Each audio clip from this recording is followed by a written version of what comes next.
Good evening. This is Akashvani. I am Anuja Kumar with the news at 9.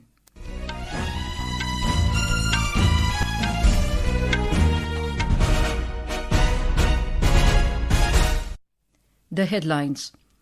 Prime Minister Narendra Modi says India and Japan have created roadmap for the next decade with emphasis on investment, innovation and technology.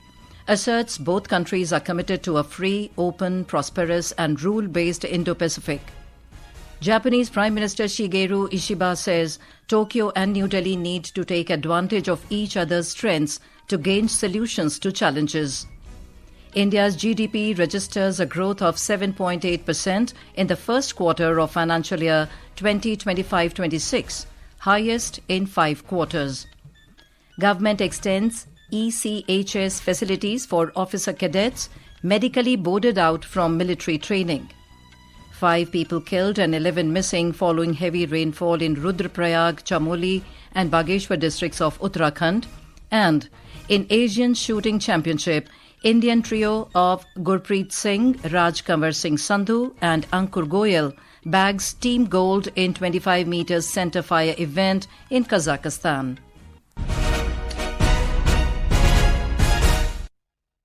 And now the news in detail.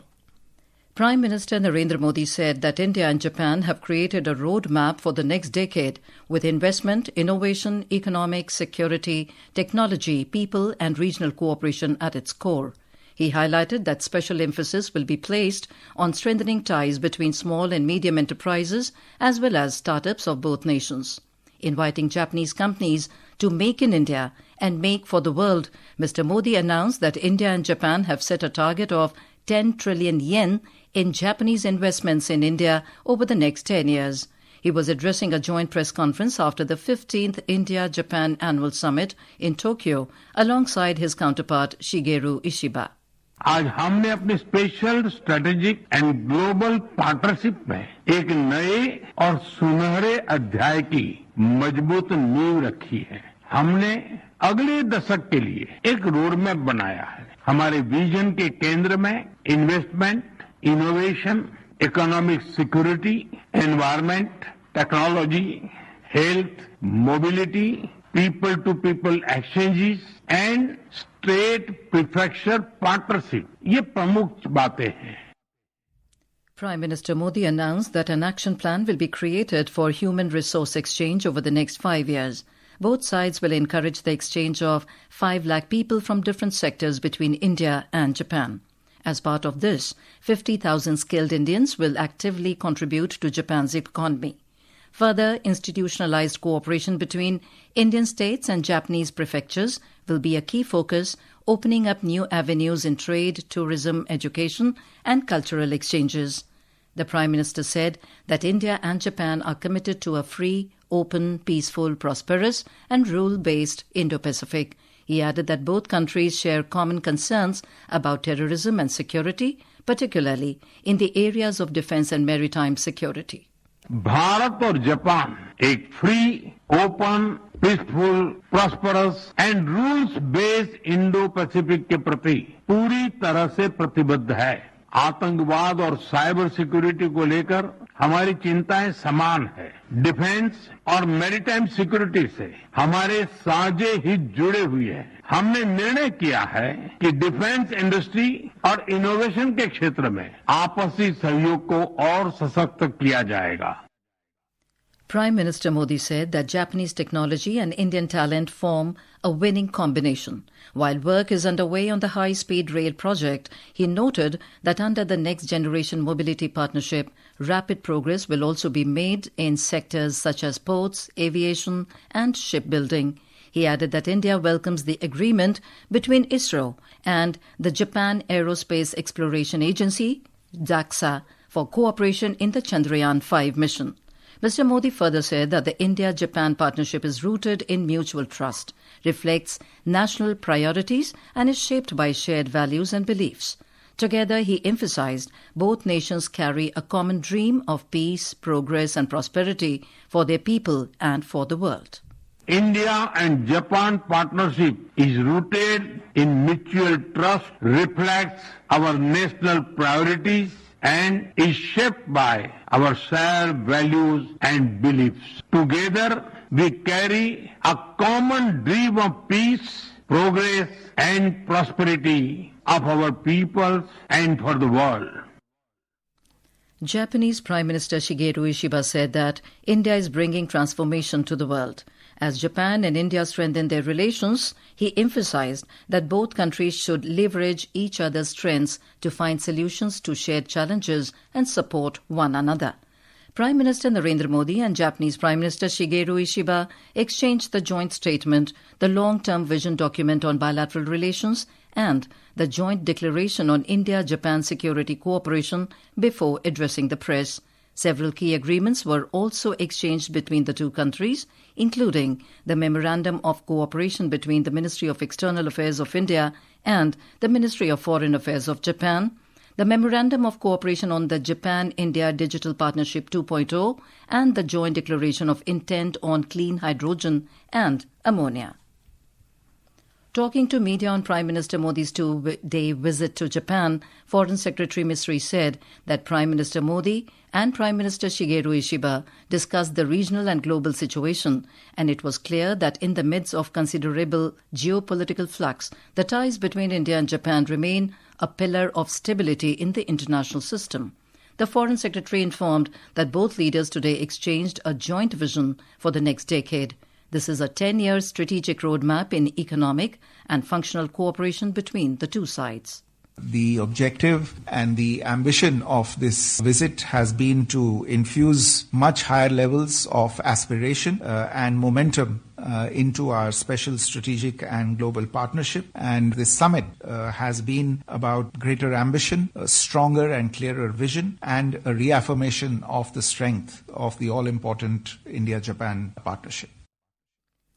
India's real gross domestic product GDP is estimated to grow by 7.8% in April to June quarter of financial year 2025-26 at a 5-quarter high.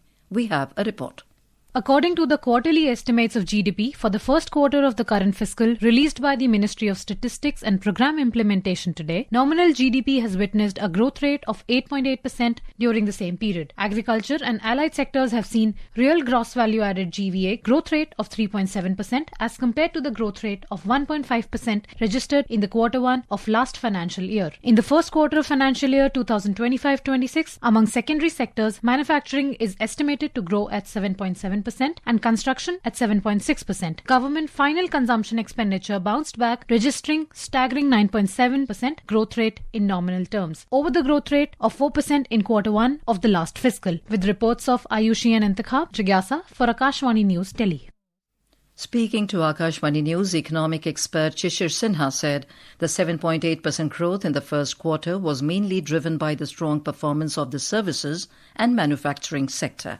7.8% GDP growth in April-June quarter has really surprised everyone. It is highest after fourth quarter of fiscal year 24. Many of them were expecting 7% growth, but 7.8% is a really good one, and that is mainly on account of manufacturing and services sector growth. There are some other positives too. One is, of course, that private final consumption is seeing a growth of 7 to 8%, and government spending is around 10%. This is Akashvani giving you the news. For quick news updates round the clock, follow us on our X handle at AIR News Alerts. And for details of these stories and more, log on to our website www.newsonair.gov.in and download the News on AIR app. The government has approved the extension of the Ex-Servicemen Contributory Health Scheme ECHS facility. The scheme facilitates officer cadets who are invalidated from training on medical grounds attributable to or aggravated by military training. The ministry has taken this measure to reaffirm its commitment to the dignity and well-being of the armed forces.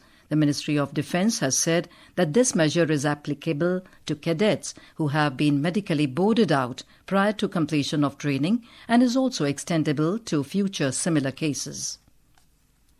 Union Home Minister Amit Shah today hailed Gulab Borbora as a visionary socialist leader freedom fighter and Chief Minister of Assam, while launching his year-long birth centenary celebrations at Guwahati. Describing Borbora as Assam's first non-Congress Chief Minister who worked for the welfare of the masses, Mr. Shah lauded his brief yet impactful tenure that saw the establishment of several key institutions. A book on Borbora's life was also unveiled at the event. मतदाता सूचियों का सघन जांच उनके मुख्यमंत्री काल में हुआ। 126 में से 70 विधानसभाओं के मतदाता सूचियों की जांच हुई और उस जमाने में इतने संसाधन और इलेक्टोरल रोल कंप्यूटराइज न होने के बावजूद 36,780 अवैध घुसपैठियों को मतदाता सूची से बाहर निकालने का काम गुलाब बरबोरा। और अगर कोई असम आंदोलन की नींव ढूंढेगा तो यही मतदाता सूची शुद्धिकरण से निकलेगी। 5 people have died due to heavy rainfall in Rudra Prayag, Chamoli and Bageshwar districts of Uttarakhand, while around 11 people are reported missing. Life has been severely disrupted in these districts due to continuous rain and landslides. More details from our correspondent.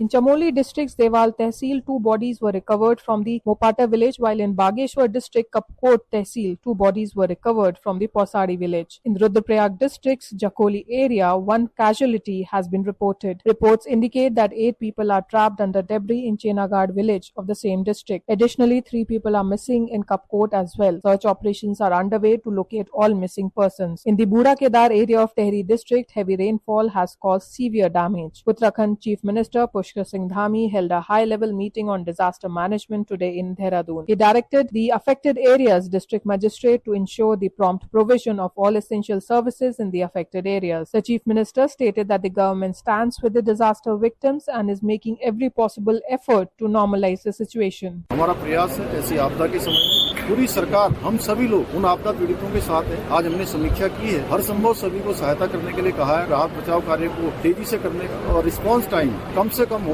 उसके लिए सभी जिलाधिकारी, STRF, NDRF सबको alert mode में रखा गया। The necessary steps are being taken by the administration to provide possible assistance to the affected people and to shift them to safer locations. Sakshi Singh, Akashvani News, Dehradun.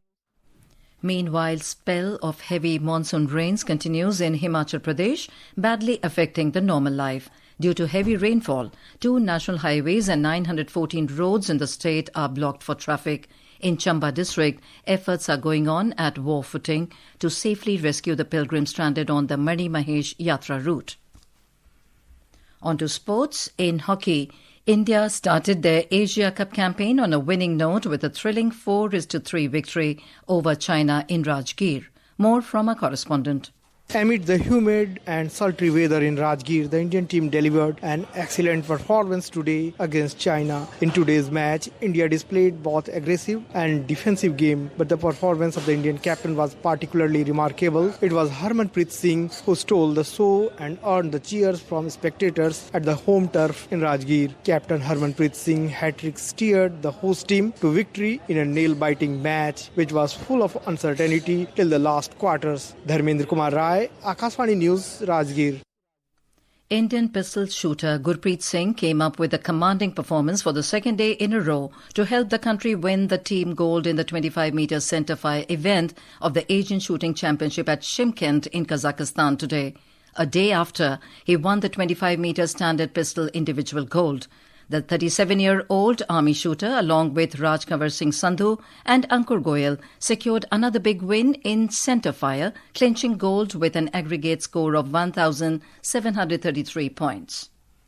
And now, before we end the bulletin, the headlines once again. Prime Minister Narendra Modi says India and Japan have created roadmap for the next decade with emphasis on investment, innovation and technology. Asserts both countries are committed to a free, open, prosperous and rule-based Indo-Pacific. Japanese Prime Minister Shigeru Ishiba says Tokyo and New Delhi need to take advantage of each other's strengths to gain solutions to challenges. India's GDP registers a growth of 7.8% in the first quarter of financial year 2025-26, highest in 5 quarters. 5 people killed and 11 missing following heavy rainfall in Rudra Prayag, Chamoli and Bageshwar districts of Uttarakhand. And in Asian Shooting Championship, Indian trio of Gurpreet Singh, Rajkanwar Sandhu and Ankur Goel bags team gold in 25 meters centerfire event in Kazakhstan. That is all in the news at 9. Good night.